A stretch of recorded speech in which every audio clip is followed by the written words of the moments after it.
Bienvenue à ce webinaire organisé par Suite de Soins, coordinateur de soins à domicile spécialisé en plaies et cicatrisation. Je suis Géraldine Suchet, infirmière formatrice et animatrice au sein du réseau Suite de Soins. Et aujourd'hui, donc, nous recevons de nouveau le docteur Sophie Al-Saman qui va donc nous évoquer tous les troubles de la statique pelvienne, prolapsus et rectocèle. Voilà, et bien écoutez, je vous laisse la parole, docteur Al-Saman. Merci beaucoup Géraldine. Bonjour à toutes et à tous. Alors, on a eu un petit souci technique, mais grâce à Géraldine et à sa collaboratrice, c'est bon. Donc, on va parler aujourd'hui des troubles de la statique pelvienne. Alors, c'est un sujet très large qui concerne à la fois les gynécologues, les urologues et nous, les chirurgiens digestifs, mais aussi les sages-femmes. Donc, je me suis forcément focalisée plus sur la partie chirurgie digestive, mais on va essayer d'avoir un petit peu les idées claires à l'issue de ce webinaire. Le plus simple, c'est qu'on va faire… Géraldine va nous faire passer les slides, parce que du coup, moi, j'avais un peu pour le faire. Donc, et puis, à la fin, il y aura un temps de questions. Alors, je vais essayer d'être très simple parce que ça peut être compliqué. Donc, je vais essayer d'être très simple. Je suis désolée, la clinique est en train de faire une extension, donc il y a un peu de bruit derrière moi, il y a des travaux. On a la totale. C'est pas grave. Je vais couper ma caméra, comme ça vous allez pouvoir vous focuser plus sur le topo passé par Géraldine. Et puis, on fera le temps des questions-réponses à la fin si tout le monde est d'accord. Alors, de quoi va-t-on parler aujourd'hui? On va commencer par ça. On va parler un petit peu des différents symptômes des troubles de la statique péridéale. Quelles sont les personnes qui sont touchées? Et puis après, on va aller un petit peu plus dans la technique. On va parler de dyschésie, de prolapsus, de rectocèle, des lésions associées au niveau du périnée, comment on en fait le diagnostic et comment on traite. Alors forcément, le traitement, on verra tout à l'heure, c'est hyper large. Et donc moi, je me suis concentrée sur le traitement de la chirurgie digestive. Alors, quand on parle de troubles de la statique pelvienne, ça veut tout dire et rien dire. En fait, on veut parler de descente d'organes. Alors, j'aime pas bien ce mot-là en consultation parce que ça fait un petit peu peur aux patientes. Elles se disent, mon Dieu, descente d'organes, ça sent déjà l'EHPAD. Et généralement, elles fondent en larmes quand on leur dit ce mot-là. Donc, ça veut pas dire une chose gravissime. Hein. Et puis, il y a parfois les sages-femmes et les gynécos qui parlent de périnée descendant. Alors, quand on parle de périnée descendant, faut déjà savoir ce qu'est le périnée. Et donc, on va voir ça ensemble sur la slide suivante. Le périnée, c'est l'ensemble des muscles de l'entrejambe. Ça veut dire que les filles et les garçons, on a tous un périnée. D'accord? Le périnée chez les filles, il est majoré avec la filière gynéco-obstétricale. Donc, si on fait une coupe de vous, comme vous voyez là sur la slide, avec devant le pubis, au milieu la vessie, derrière la vessie l'utérus et derrière l'utérus le rectum. Et vous voyez en violet un espèce de hamac, d'accord, un espèce de suspensoire. Et ça, ce sont les muscles du périnée. Quand le périnée s'affaiblit, avec des traumatismes, avec les accouchements, on va voir ça tout à l'heure, et tous les organes s'écroulent, d'accord? Donc, la vessie va s'écraser, l'utérus aussi, le rectum aussi, et chacun de ces organes a un canal. Le canal de la vessie, c'est l'urtère, le canal de l'utérus, c'est le vagin, et le canal du rectum, c'est le canal anal. Donc, c'est tout simple. Déjà, quand on a dit ça aux patients, elles voient un petit peu mieux ce que ça veut dire. Alors, quand on a un plancher qui s'affaisse, qu'est-ce que ça donne? Eh bien, moi, je reprends toujours, c'est les slides que je passe en consultation avec mes patientes. Je leur dis, ça donne des symptômes généraux. On est gêné, on a l'impression qu'on a un poids au niveau du périnée, de la vulve. Et puis, certaines patientes viennent nous voir parce qu'il y a une boule qui sort. Et puis après, on prend chaque filière et on fait les symptômes. Alors, les symptômes urinaires, vous imaginez bien que le premier symptôme, c'est l'incontinence. Parfois, les patientes, elles vous disent « j'ai besoin de beaucoup pousser pour avoir un jet de petite quantité ». D'accord? Un petit peu comme s'il y avait une prostate. Parfois, et c'est assez typique, moi en consultation, je leur dis, vous vous asseyez sur la cuvette, vous faites pipi, vous vous relevez pour vous essuyer et il y a encore 3 petites gouttes qui coulent. Ça, c'est un bon symptôme. Et puis parfois, elles ne sont pas incontinentes, mais quand il est l'heure d'aller faire pipi, il faut se dépêcher. D'accord? Donc, quand on est au supermarché, qu'on est à la caisse et qu'on a besoin de faire pipi, on ne peut pas attendre, il faut y aller. D'un point de vue gynéco, qu'est-ce que ça va donner? Ça va donner des dyspareunies. Dyspareunie, c'est le mot barbare pour dire douleur pendant les rapports. Et puis, ça va donner des pertes, puisqu'on a cet utérus qui appuie en permanence sur le vagin. Donc, on a un vagin qui va être un petit peu extériorisé. Et du coup, on va avoir des pertes. D'un point de vue digestif, on va avoir des difficultés à aller aux toilettes. Donc, on va beaucoup en parler. Je vais vous donner les mots techniques. Une certaine forme de constipation. Et puis, ça peut donner de l'incontinence. Donc, vous voyez, le diaporama d'aujourd'hui, ça va être pipi, caca, popo un petit peu. Faut pas prendre peur. C'est le sujet qu'on avait choisi. Donc, on va en parler assez librement. Alors, quel est le terrain? La plupart des patients qui nous consultent pour ces problèmes-là sont des femmes, vous imaginez bien, parce qu'on a le traumatisme obstétrical. Souvent après la ménopause, parce qu'on rajoute à ça l'effet hormonal sur nos tissus, à savoir le relâchement cutané. On a l'ovale du visage qui s'écroule, on a aussi le périnée qui s'écroule, avec des facteurs de risque qu'on arrive à bien identifier. Une constipation chronique, forcément, si on est obligé de pousser tous les jours beaucoup pour aller aux toilettes, on abîme son périnée. Les traumatismes obstétricaux, et pas forcément que les accouchements voix basse. Il y a des dames qui ont eu 3 césariennes, mais qui ont quand même eu des grossesses difficiles et qui ont eu des débuts de travail difficiles qui ont abîmé le périnée.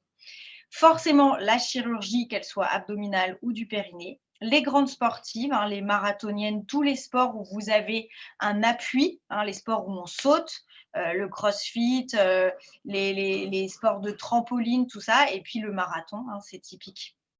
Et puis tous les traumatismes. Alors traumatisme, ça peut dire la chute, ça peut dire l'accident de voiture, ça peut dire le viol. D'accord. L'atout chronique, typiquement les BPCO, elles ont souvent des descentes d'organes parce que elles ne savent pas verrouiller leur périnée avant de tousser, ou les grands allergiques, les gens qui éternuent 6 mois de l'année. L'obésité, vous faites porter à votre périnée beaucoup plus de poids. Et de façon un peu paradoxale, la sédentarité, je vous ai dit tout à l'heure que le sport, ça aggravait les choses, mais être complètement sédentaire, avachi sur son canapé, fait qu'on a un périnée qui est démusclé. Et s'il est démusclé, il va se relâcher. Les études nous disent que 10 à 20% des femmes seraient touchées. À mon avis, c'est beaucoup plus, mais en tout cas, c'est ce qui ressort dans les études, et que seulement parmi elles, 10% vont être prises en charge avec un traitement chirurgical. Donc, c'est clairement peu connu, sous-diagnostiqué.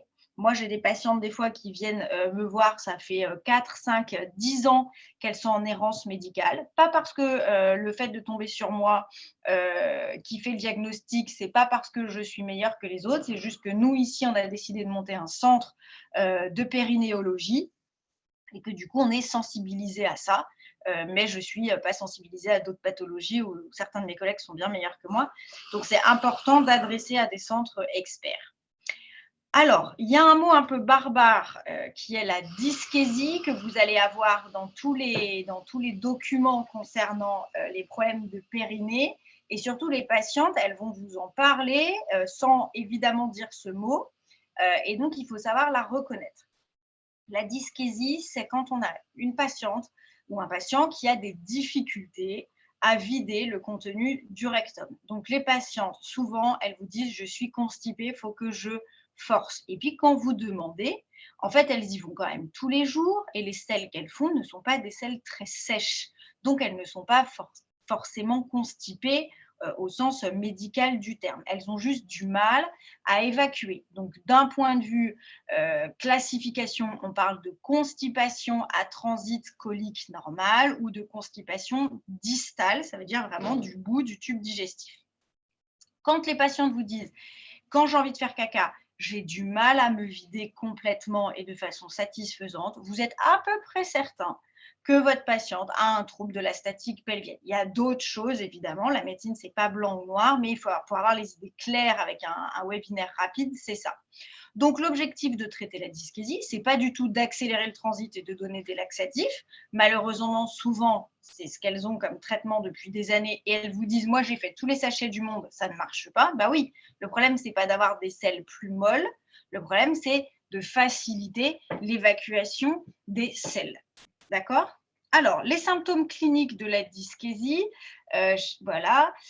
Alors, donc, je vous ai dit, votre patiente, elle vous dit j'ai des difficultés à évacuer. Parfois, ça prend des heures. Parfois, je dois m'y reprendre à 2 ou 3 fois dans la matinée. J'y vais, je fais un peu, une demi-heure après, je dois y retourner. D'accord ? Vous allez comprendre après par l'anatomie pourquoi.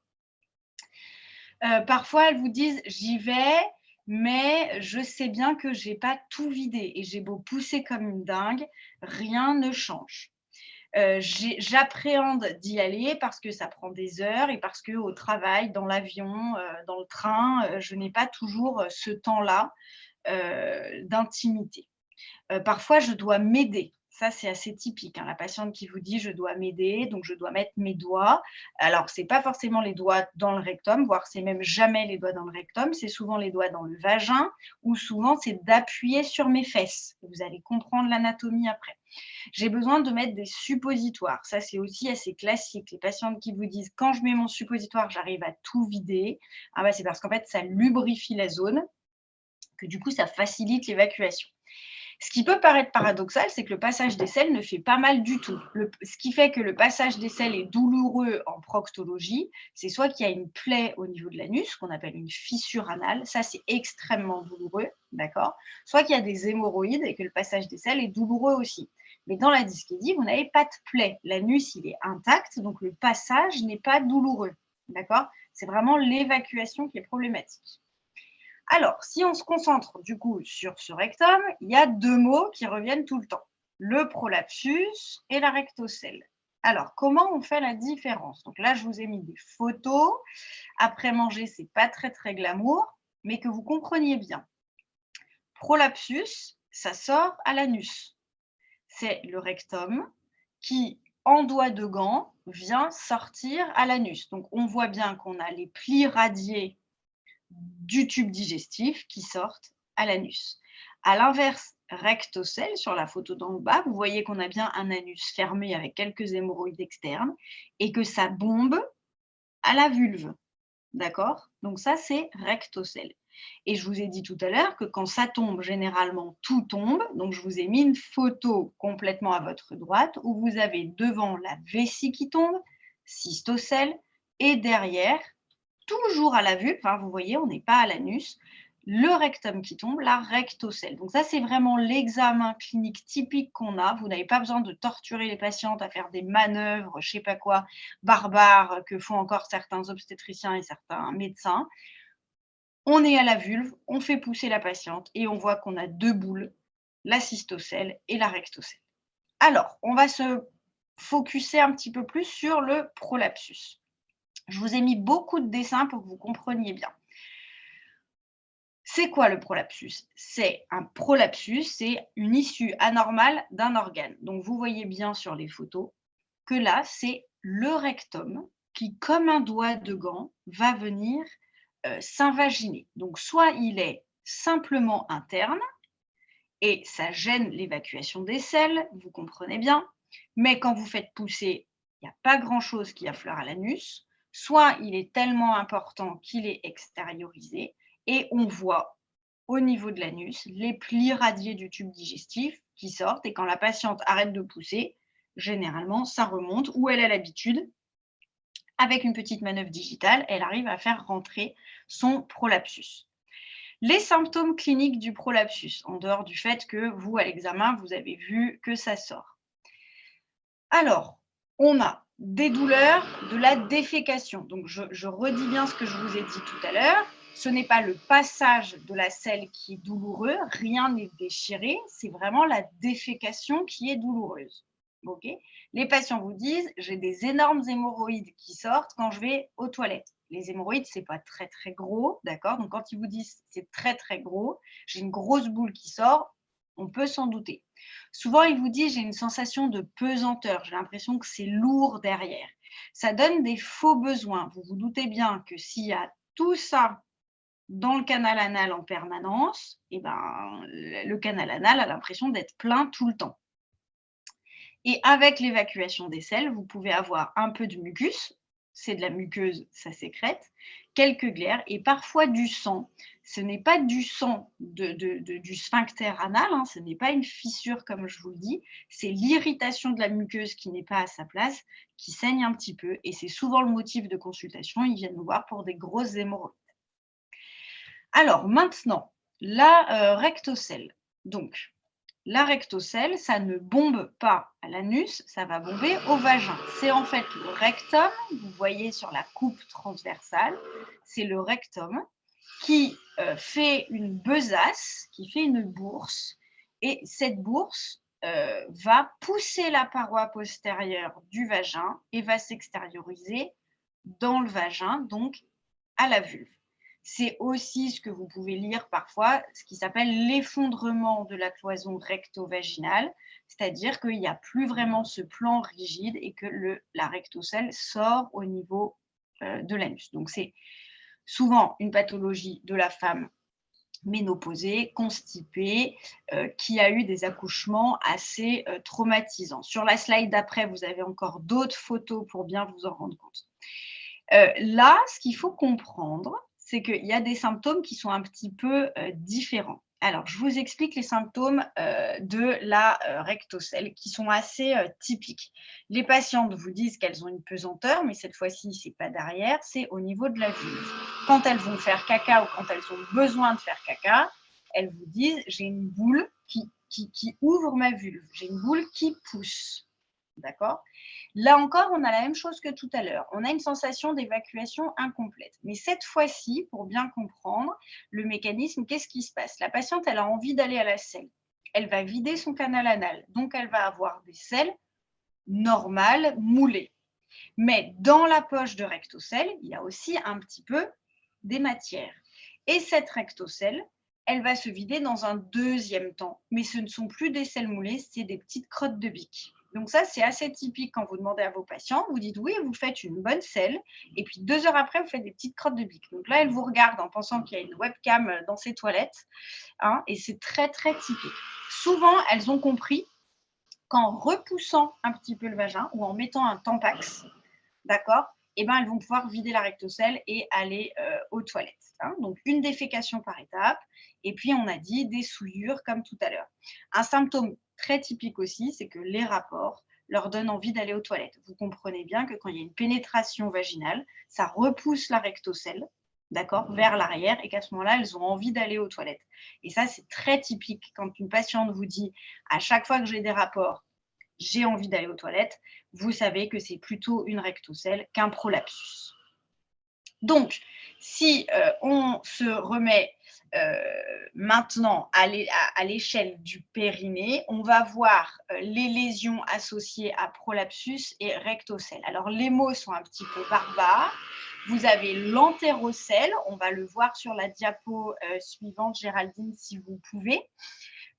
Donc, entérocèle. Entéro, ça vous évoque le tube digestif. Donc, vous voyez sur les petits dessins que cette fois-ci, ce qui bombe à la paroi du vagin, ce n'est pas le rectum, mais c'est l'intestin grêle. Alors, ça se passe dans des cas assez typiques, souvent chez des patientes qui ont eu des chirurgies digestives et souvent des patientes qui ont eu des hystérectomies.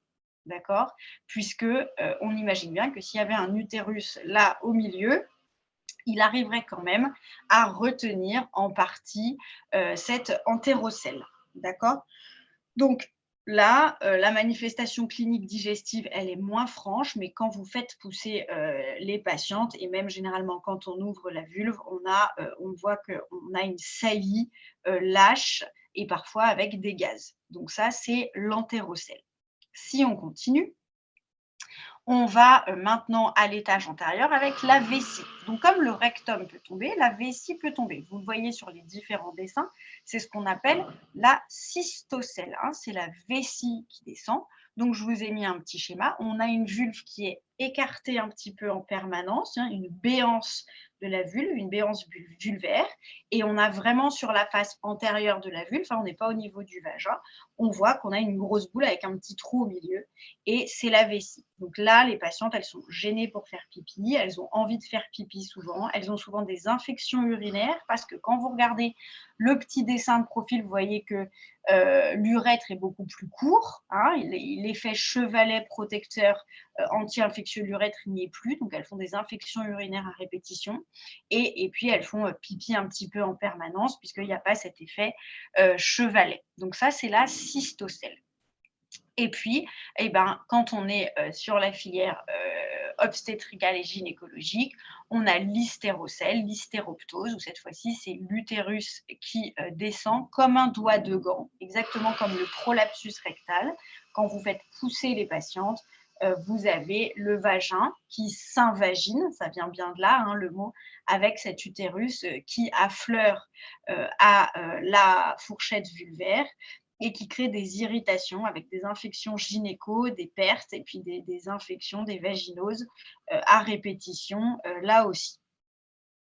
On continue, donc j'ai retrouvé ce tableau dans un mémoire qui avait été fait, qui est assez bien, puisqu'il reprend bien, si vous regardez le tableau, l'étage antérieur est concerné la vessie, ça s'appelle la cystocèle, l'étage moyen, l'utérus, l'hystérocèle. Quand on a l'hystérectomie totale, on peut avoir le dôme vaginal qui tombe et, comme je vous l'ai dit tout à l'heure, l'intestin grêle, l'entérocèle.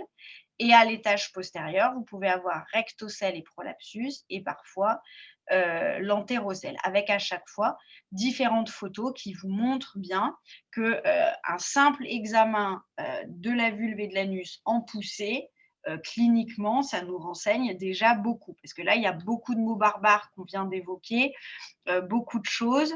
Donc c'est un petit tableau récapitulatif que j'ai trouvé dans un mémoire qui est plutôt bien fait.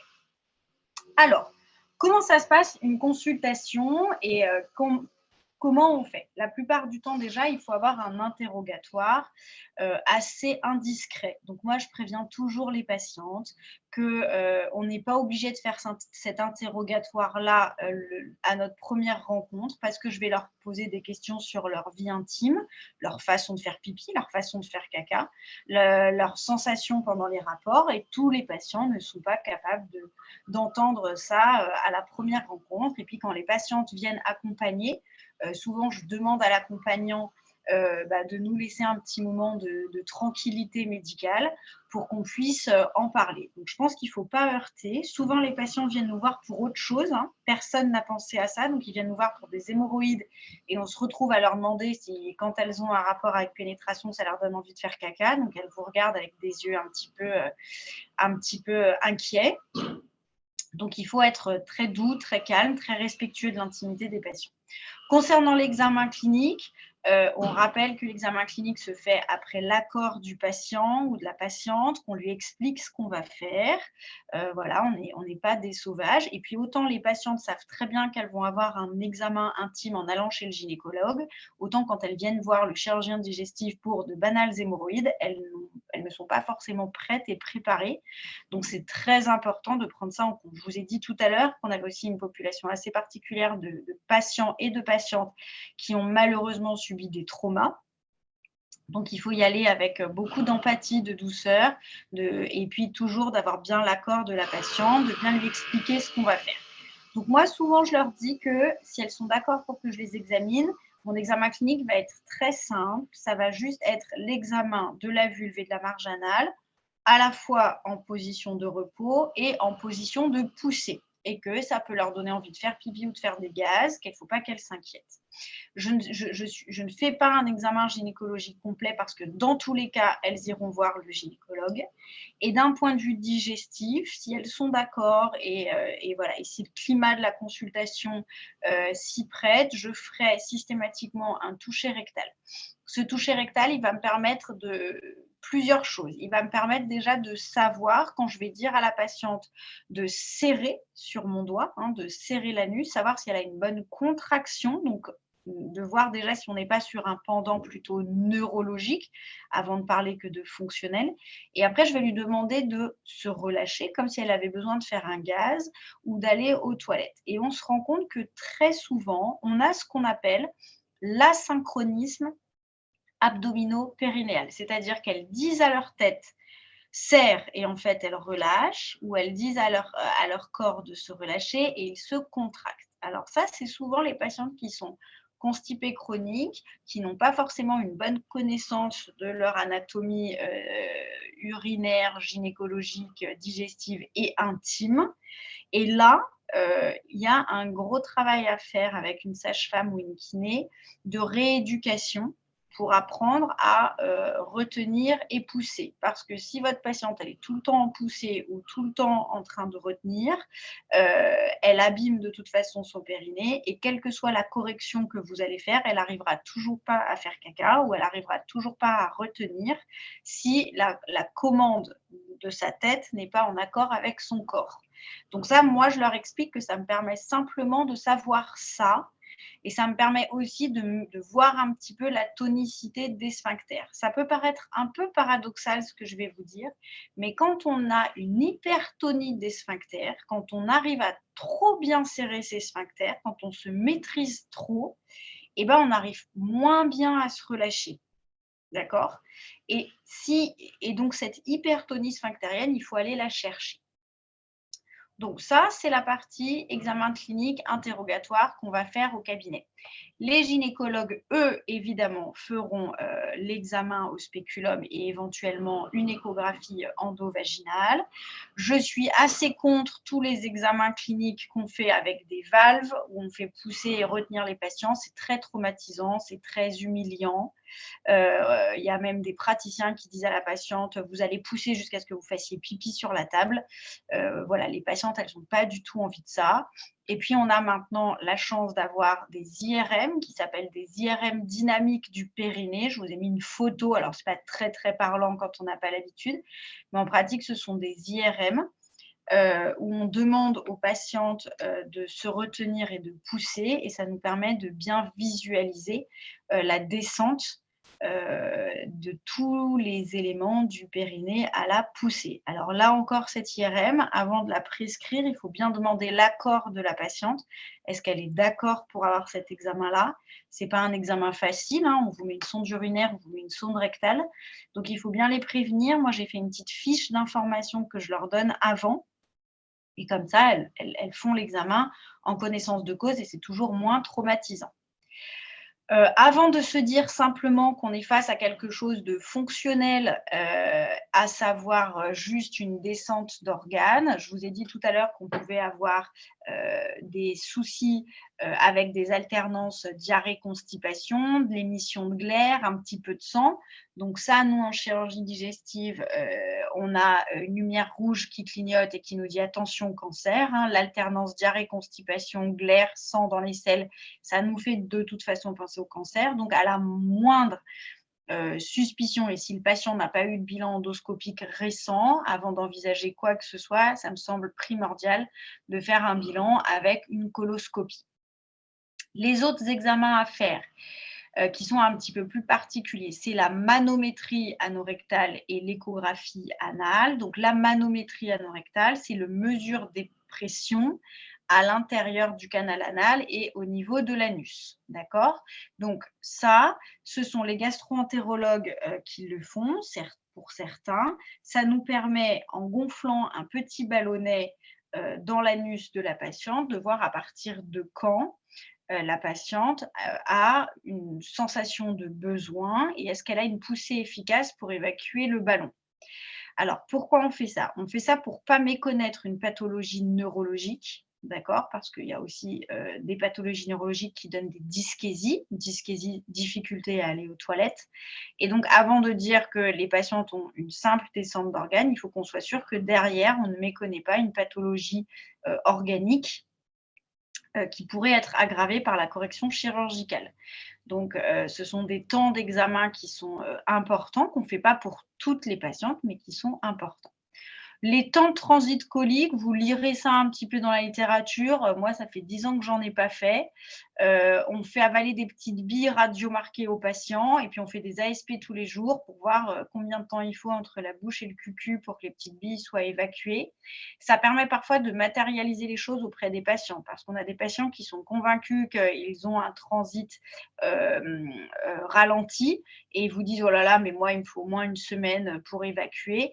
Et en fait, c'est juste parce qu'elles n'arrivent pas à évacuer qu'elles ont ces sensations-là. Et donc, en faisant avaler les petits marqueurs à la patiente et en faisant des radios et en lui montrant qu'au 3e jour, tous les petits marqueurs sont bien au niveau du canal anal et qu'elle va donc bien pouvoir évacuer, ça permet de matérialiser les choses et ça a son rôle aussi dans la rééducation et puis ça dépiste des pathologies rares. Le bilan urodynamique, alors je ne vous le détaille pas parce que c'est moins ma spécialité, je pense qu'il y a des gens beaucoup plus compétents que moi.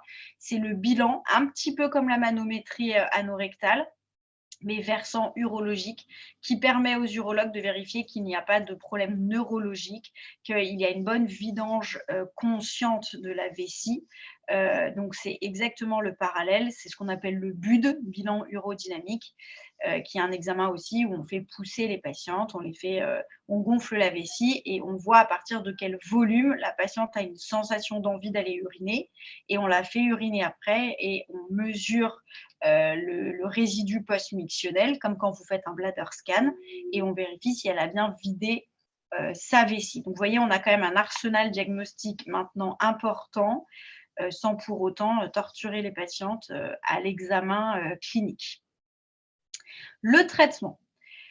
Alors, on va parler avant tout de la prise en charge qui, pour moi, doit être pluridisciplinaire. Maintenant, les patientes qu'on veut opérer, les dossiers sont présentés en RCP et je pense que c'est très bien. Donc, avant tout, j'écoute ma patiente, j'écoute pourquoi elle est venue me voir, j'essaye de comprendre les mécanismes, j'essaye, quand je peux et que la maladie n'est pas très avancée, de prévenir l'aggravation de la maladie. Donc, une patiente qui vient nous voir avec une petite descente d'organes qui a encore envie de faire 2 ou 3 grossesses, on va commencer à lui parler plutôt de césarienne prophylactique.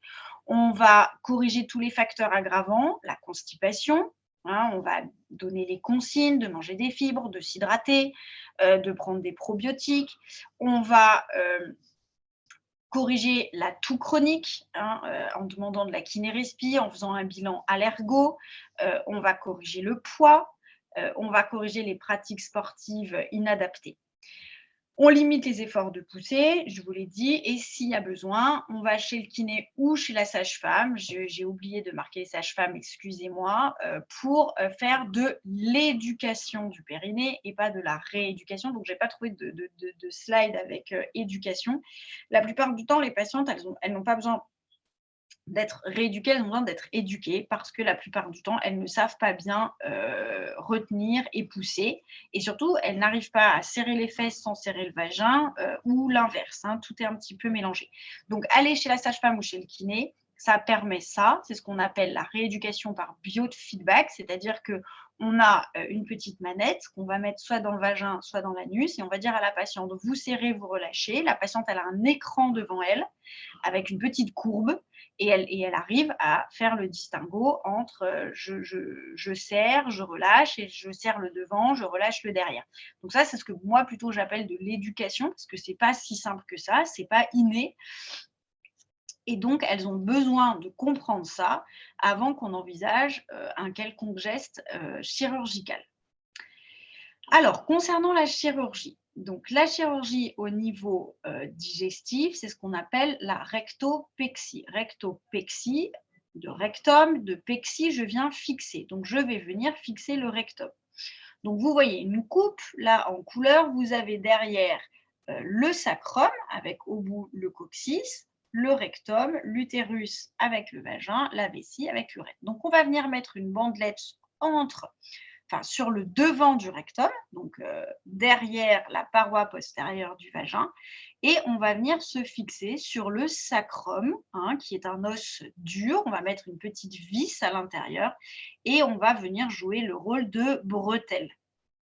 Vous imaginez bien que ça ne sert à rien de fixer le rectum si on ne fixe pas les étages moyens et antérieurs de façon synchrone, c'est-à-dire en même temps, de façon simultanée, parce que ça peut peut-être même aggraver l'étage moyen et l'étage antérieur si on n'opère pas de façon coordonnée. D'accord? Donc, pendant longtemps, les chirurgiens digestifs ont opéré tout seuls. Donc, qu'est-ce qu'on fait? On fait ce qu'on appelle la promontofixation. C'est ce que je viens vous montrer sur les slides suivantes. Donc, on opère à 4 mains, soit avec les uros, soit avec les gynécos. Chez nous, on a un centre où on opère avec les gynécos, mais les uros viennent aussi parfois. Donc, vous voyez cette petite coupe qu'on a revue 10 fois sur le topo. Le pubis devant, la vessie, l'utérus, le rectum. Les urogynécos vont venir mettre une bandelette sur la face antérieure du vagin. C'est ce qui vous avez la flèche plaque antérieure. Cette bandelette, elle va avoir le rôle de tirer la vessie et de tirer le vagin. Nous, on va mettre la plaque postérieure, la bandelette postérieure, sur le devant du rectum. Et les deux bandelettes vont être conjointement attachées en haut du sacrum, sur un ligament très très dur qu'on appelle le promontoire, d'où le nom de promontofixation. Et en faisant comme ça, on a une correction simultanée des 3 étages. D'accord? Alors, ce n'est pas très facile à comprendre, je vous ai mis d'autres dessins. Il faut avoir une bonne vision de notre anatomie, mais voilà, avec les organes un petit peu coupés différemment, vous avez toujours les bandelettes antérieures et la bandelette postérieure qui vient vraiment cravater, qui vient embrasser la face antérieure du rectum. C'est fixé avec des agrafes et des points, et au niveau du ligament osseux, c'est fixé avec des espèces de vis qui ressemblent un peu à des tire-bouchons qui viennent s'impacter au niveau du promontoire.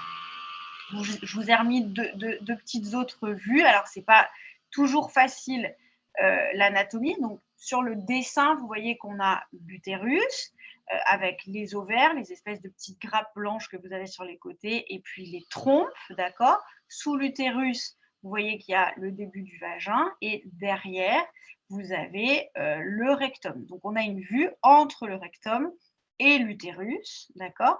Et la partie blanche, peut-être Géraldine avec votre flèche, derrière le rectum, on a une partie un petit peu plus blanche sur le dessin, pas tant sur la photo, voilà, exactement là. Et donc, c'est là qu'on a le promontoire, là, on va venir se fixer. Et après, je vous ai mis une photo péropératoire où vous voyez U, utérus, PA, prothèse antérieure, PF, face postérieure, et on vient s'accrocher au promontoire. Donc, vous voyez les bandelettes qui passent à travers les ligaments latéraux de l'utérus et qui viennent se fixer au promontoire. Comme ça vous permet d'avoir une vue sans les bandelettes, une vue avec, en espérant que ce soit un peu plus clair comme ça. Donc, cette intervention, elle se fait par célioscopie, en ambulatoire maintenant. Les patients sont réalimentés normalement sans consigne alimentaire à J0. Ils sont levés immédiatement après le retour de la salle de réveil à H2, à peu près à la 2e heure.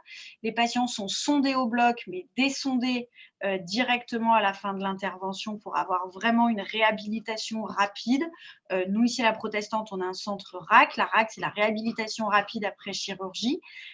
Donc, on veut que les patients soient verticalisés, mobilisés, réalimentés très vite. Les consignes post-opératoires sont assez simples, avec des laxatifs et des antalgiques pendant quelques jours, des anticoagulants pendant 8 jours parce que ça reste une chirurgie pelvienne.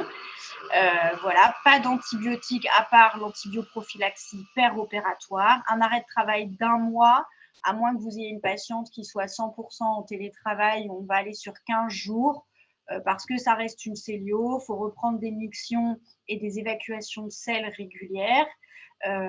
Voilà, donc c'est quelque chose maintenant de routinier. Voilà, j'ai essayé de me dépêcher pour rester dans le timing imparti. J'espère avoir été claire et on va pouvoir revenir ensemble sur le topo si besoin. Eh ben, merci beaucoup, docteur Al-Saman. Vraiment, enfin, moi, j'ai appris plein de choses, du coup, avec plein de nouveaux mots. Donc, c'est ça. Voilà. Donc, c'est très intéressant. Alors, le sujet est un petit peu plus loin que les jeudis de la cicatrisation qu'on fait habituellement. Mais c'est quand même des patients qu'on voit régulièrement en libéral. Enfin, moi, voilà, libéral. J'ai eu beaucoup de patientes, notamment avec des hystérectomies. Et du coup, moi, j'avais une question.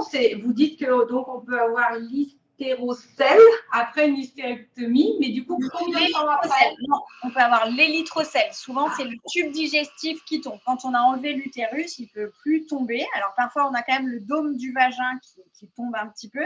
Sur les hystérectomies qui ne sont pas totales, les hystérectomies subtotales, on laisse un petit bout, vous savez, après le col. Donc, c'est possible. Hein. Des fois, on a des patientes qui disent non, mais je ne peux pas avoir de descente d'organes, on m'a tout enlevé. Oui. En fait, non, parce que les dames, elles gardent un vagin. Elle garde un dôme vaginal et puis il y a le reste qui peut tomber, c'est-à-dire le tube digestif et la filière urinaire. Et ça peut venir longtemps après l'intervention? Ça peut venir très longtemps après, hein, comme un affaissement progressif des tissus. D'accord. Il ne faut pas forcément dire dans sa tête les patientes n'ont plus d'utérus, donc il n'y a plus de descente d'organes. Oui, effectivement, oui, c'est une bonne chose à exprimer. On a Saïd qui nous dit que c'est un sujet très intéressant, mais qui nous dit que les examens dynamiques pour le diagnostic ne sont pas du rôle propre infirmier, certes. Donc, on peut juste les orienter vers le médecin et rassurer le patient. Mais c'est vrai que c'est un de nos gros rôles à domicile, en fait. C'est qu'on peut alerter le médecin face à une patiente qui nous dit les symptômes que vous avez évoqués. Effectivement. Et puis, des fois, les patientes vont vers vous en vous confiant, en vous disant « Oh là là, j'ai des hémorroïdes qui me gênent depuis longtemps, je suis très constipée. » Enfin, voilà, c'est des choses que vous évoquez, le transit avec vos patients tous les jours.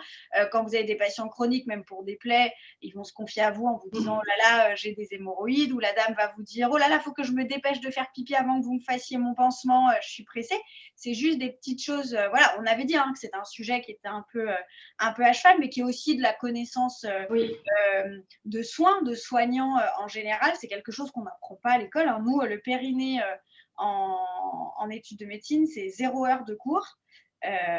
Donc voilà, on n'en parle pas. Donc c'est aussi un moyen de vulgariser un peu pour nous les centres de périnée l'information et puis de vous dire, des fois, il faut juste dire à sa patiente. Et si tu allais voir le chirurgien digestif, et là, elle va vous dire non, mais mon gynéco m'a dit que tout allait bien. Voilà, des fois, juste, voilà, nous, à l'interrogatoire, en posant 2-3 questions, on sait quoi. Ouais. Oui, c'est vrai. Et du coup, l'infirmier libéral est vraiment un des premiers, enfin, encore des seuls professeurs. Voilà, exactement. On est au premier rang. Le kiné, la sage-femme, l'ostéo, tous ces métiers où vous les avez pendant longtemps, parce que nous, on les a 10 minutes. Mais vous, quand vous faites un soin, ça dure longtemps et puis vous les connaissez. Donc, vous êtes un peu dans l'intimité des gens, quoi. C'est ça, donc c'est vrai que le sujet était quand même important. Moi, j'avais une autre petite question aussi par rapport donc, à la pose de bandelettes. Donc, j'ai compris, c'est en ambulatoire, les personnes rentrent très vite chez elles. Il y a les anticos, donc il y a une infirmière qui passera. Oui, qu'est-ce qui peut… Voilà, et pansements. Donc, voilà, qu'est-ce qu'il y a d'autre comme soins à domicile? Alors, les pansements des trous de célio, s'il y a besoin, les anticoagulants. Chez certaines patientes où on a fait, par exemple, une brèche vésicale pendant l'intervention parce que c'était très collé, tout ça, on peut avoir des perfusions d'antibiotiques. Parfois, ça peut arriver. Il y a des patientes, typiquement, si on a fait une ouverture de la vessie, et ça arrive, hein, c'est pas un mauvais geste. Des fois, les gens ils disent oh là, on m'a raté, on m'a ouvert la vessie. Non, c'est parce que c'était tellement collé anatomiquement que pour bien disséquer, on a ouvert la vessie. C'est un organe qui cicatrise bien la vessie, donc on n'a pas d'appréhension comme quand on perce le digestif. C'est-à-dire que la patiente va retourner chez elle le jour même ou le lendemain avec sa sonde urinaire pour 3 semaines. Donc, il y a les soins de sonde urinaire. Oui, et donc ablation de la sonde 3 semaines après. Tout ça. Et puis malheureusement, quand il y a des rejets de prothèses ou des surinfections de prothèses, et ce qui arrive parfois chez les patients qui ont des diverticules sigmoïdiens, qui font des sigmoïdites, on a l'abcès digestif qui du coup va contaminer les bandelettes. Donc là, on est dans des situations critiques et là, on passe sur des patients qu'on va devoir stomiser pour 3 mois, le temps de stériliser la zone. Le temps de bien nettoyer la zone. Donc, après, vous les avez pour les soins d'ostomie. D'accord. OK. Donc, et puis une surveillance générale. Une surveillance générale post-opératoire, de toute façon, que vous avez toujours pendant à 10 jours. Les patients obèses, vous aurez les anti-côtes 2 fois par jour pendant 15 jours parce que c'est une chirurgie pelvienne de la patiente obèse. Donc, vous avez plus de soins. Ok, très bien. Merci de votre Super. intervention. Merci à tous pour votre participation. Merci, docteur Al-Samad. On se dit à bientôt. Au revoir, Géraldine. Au revoir à tout le monde. Bonne fin de journée. Au revoir. Au revoir.